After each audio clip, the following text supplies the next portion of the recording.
Hello everyone and welcome back to my channel.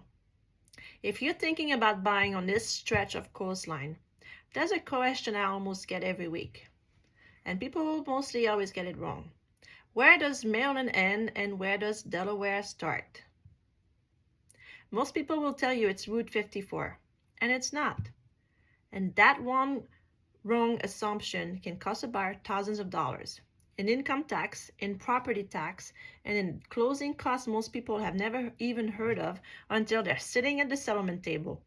So today, I'm drawing you the real line, street by street, community by community, and showing you exactly what it means for your wallet, depending on which side you buy on. Let's start at the coast, because this is the most part, the part almost everyone gets wrong. Driving north on Coastal Highway through Ocean City, the actual Maryland-Delaware line is 146th Street. That's it. That's the line. South of 146th Street, you're in Ocean City, Maryland. The moment you cross over 146th Street, you're in the town of Fenwick Island, Delaware. Not Route 54. A lot of buyers assume Route 54 is the border because it's the road everyone associates with crossing into Delaware when they're driving from the western shore. Route 54 does eventually cross from Maryland into Delaware, but that crossing happens miles inland, out near Selbyville, not on the coast. Along the beach, Route 54 runs entirely within a short stretch before it simply dead ends into Route 1 in Fenwick Island. It never actually touches the coastal state line of 146th Street. So if someone tells you everything north of 54 is Delaware, that's a rule of thumb that happens to work in a lot of spots, but it is not the actual boundary. And I'll show you exactly where that misconception falls apart in just a minute. This boundary line, by the way, isn't some random modern survey.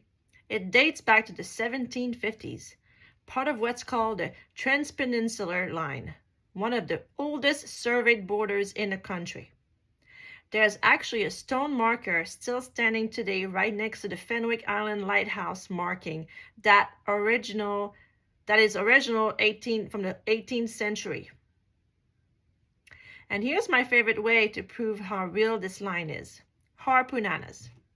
Everybody knows Harpoon Hannah's, the big waterfront restaurant on the canal in Fenwick Island. What most people don't realize is that the actual Maryland-Delaware state line runs right through the property. It's split down the middle. They even have a private space called the Maryland Room, because that section of the building technically sits on the Maryland side of the line. One restaurant, two states under one roof. So now, let's zoom out from the coast and look at the neighborhoods. On the Maryland side, once you're north of about 130th Street heading toward the line, you're in the higher end, higher rise Gold Coast section of Ocean City. That's still incorporated Ocean City. So it carries full Ocean City town taxes on top of Worcester County taxes. Cross 146th Street and you're in the town of Fenwick Island, Delaware, a small, quiet, low-density beach town with no boardwalk, street noise ordinances, and most single-family home cottages instead of high-rises. Now here's where it gets interesting and where that Route 54 myth really falls apart. Head west from the coast along the canal, past Harpoon Hannah's, past the Route 54 bridge, and you'll find communities like Bishopville and canal front neighborhoods such as Bayview Estates. These are incorporated Worcester County, Maryland communities. Some of these homes are assessed from roads that feel like you're in Delaware territory, near Selbyville, and some sit right along the same canal system as Fenwick Island properties, but they are legally and for tax purposes Maryland. No Ocean City town tax, no Fenwick Island town tax, just Worcester County tax, because these communities were not incorporated into any town at all. That's the trap. Physical proximity to Route 54 or to Delaware-feeling neighborhoods doesn't tell you what state or what tax jurisdiction a specific parcel actually sits in. The only way to know for certain is to check the actual recorded plat and county line, not the road you happen to drive in on. Let's talk about money, because this is where the state line actually changes your life as an owner, not just your address. First, the income tax. If you become a Maryland resident, you pay Maryland's state income tax, which runs at about 2% to up to 5.75%. And on top of that, every Maryland county adds its own local piggyback income tax. In Worcester County, that's an additional 2.25%. So a Maryland resident here can be looking at a combined state plus county income tax north of 8% at the top bracket. Delaware also has a state income tax, and I want to correct a myth right here. Delaware is not a no income tax state. Its rates actually run a bit higher at the top, up to 6.6%. But this is the part people miss. Delaware has no local or no county income tax layered on top. So the comparison isn't as simple as Delaware wins. It depends on your income level and which Maryland county you're compared against.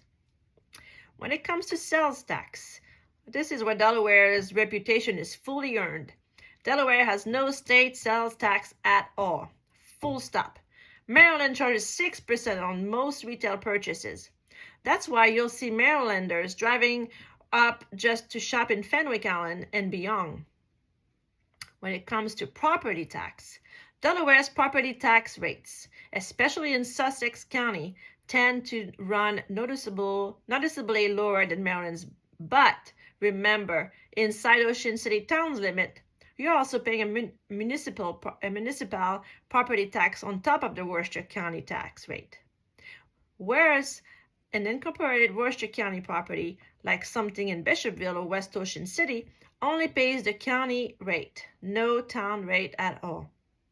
So the honest answer to which side is cheaper to own on is, it depends on whether you're inside an incorporated town, which county you're landing on, and your income level. It is generally not a one-size-fits-all answer, which is exactly why this next part matters so much. Now let's talk about the closing cost that catches almost every out-of-state buyer off guard, the transfer tax. A transfer tax is one-time tax charge when a property changes hands. Paid at settlement, usually split between buyer and seller, though that split is negotiable in a contract, of course. It is separate from your ongoing annual property tax.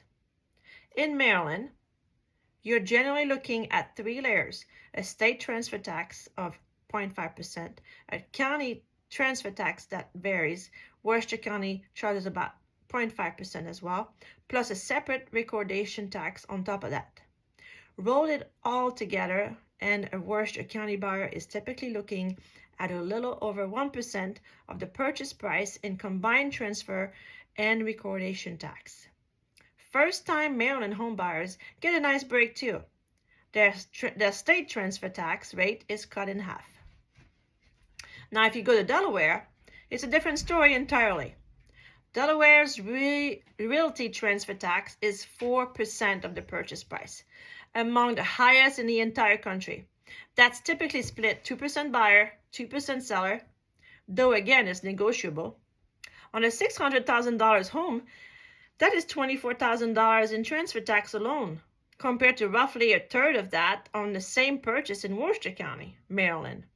Delaware does offer a first-time homebuyer credit that saves a bit off that number also, but it's still a substantially bigger number than what you'd see crossing 146th Street back into Maryland. This is exactly the kind of number that needs to be modeled into your offer price and your closing cost sheet before you ever go on the contract, not discovered for the first time at the settlement table. So here's the real takeaway. In most of the country, which side of the state line is a simple question. Here it isn't.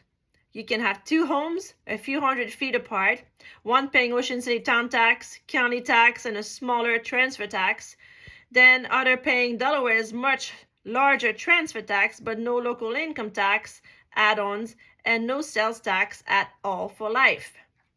You can have a restaurant with 2 states inside one building. You can have a Maryland community sitting right along the same canal as a Delaware beach town. This is why working with a local specialist matters so much on this stretch of the coastal specifically. It's not just about knowing which town a listing is in. It's about knowing the actual jurisdiction, the actual tax stack, and the actual transfer tax math before you ever write an offer.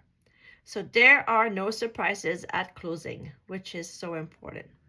If you're seriously considering a purchase anywhere between Ocean City and Fenwick Island, drop me a comment. And if you like the neighborhood you're looking at and have some questions, feel free to reach out anytime. That's why we are here. Call Team Bass House. Thank you.